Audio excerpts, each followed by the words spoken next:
Hai semua, apa kabar? Tetap jaga kesehatan ya, apalagi di tengah pandemi ini. By the way, ini adalah podcast pertamaku loh. Namun sebelum itu, saya ingin perkenalkan diri dulu ya. Karena ada pepatah mengatakan, tak kenal maka tak sayang, sesudah kenal maka akan sayang. Hehe, benar juga sih ya. Kenalin, namaku Nunut Epesianturi, biasa dipanggil Nunut. Saya seorang mahasiswa di Universitas Melo Warman, Fakultas Kehutanan, jurusan Kehutanan, angkatan 2019. Salam kenal ya teman-teman semua. Kali ini aku akan berbincang-bincang tentang seorang tokoh Alkitab yang mungkin kita sudah sering dengar, yaitu tokoh Alkitab Esau. Esau adalah anak tertua dari Ishak dan Ribka. Esau adalah menantu dari Ismail. Esau memiliki saudara kembar yang bernama Yakub. Ciri tubuh Esau dan sifat Esau sangatlah berbeda dengan adik kembarnya. Esau memiliki kulit yang berbulu lebat dan suka memburu. Sebaliknya, Yakub justru berkulit bersih dan lebih suka tinggal di rumah, seperti memasak dengan ibunya daripada berburu seperti abangnya Esau. Sebagai anak sulung, Esau mempunyai hak kesulungan, tetapi Yakub menukar hak kesulungan Esau dengan masakan yang telah dibuat oleh Yakub. Kita pasti tahu bahwa kisah Esau yang menjual hak kesulungannya kepada saudara kembarnya Yakub yang tertulis di dalam Kejadian 25 ayat 30-34. Cerita ini memang menarik sih. Dapat kita lihat bahwa Esau memandang ringan hak kesulungan itu.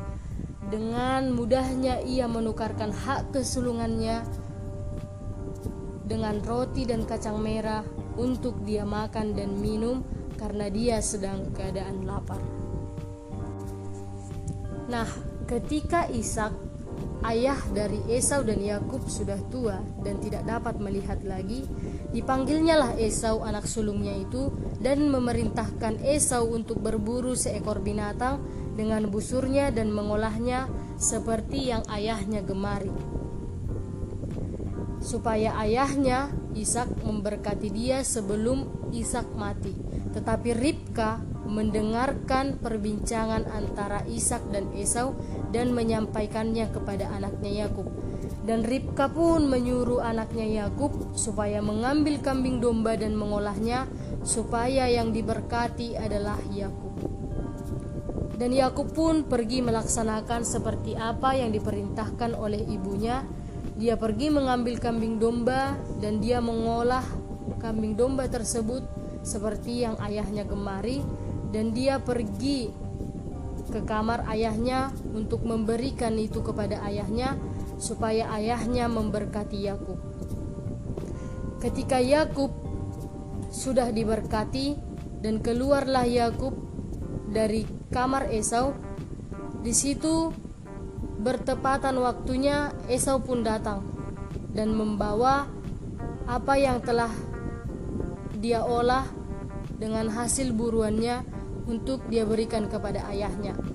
Tetapi ayahnya berkata kepada Esau, "Aku telah memakan semuanya sebelum engkau datang dan telah memberkati dia, dan dia akan tetap orang yang diberkati." Sesudah Esau mendengarkan perkataan ayahnya itu, meraung-raunglah ia dengan sangat keras dalam kepedihan hatinya, serta berkata kepada ayahnya, "Apakah aku tidak mendapatkan berkat lagi?" Dari situ dendam Esau terhadap Yakub semakin hari semakin dendam, karena adiknya Yakub telah mengambil hak kesulungannya, dan yang diberkati bukan Esau tetapi justru Yakub yang diberkati oleh ayahnya.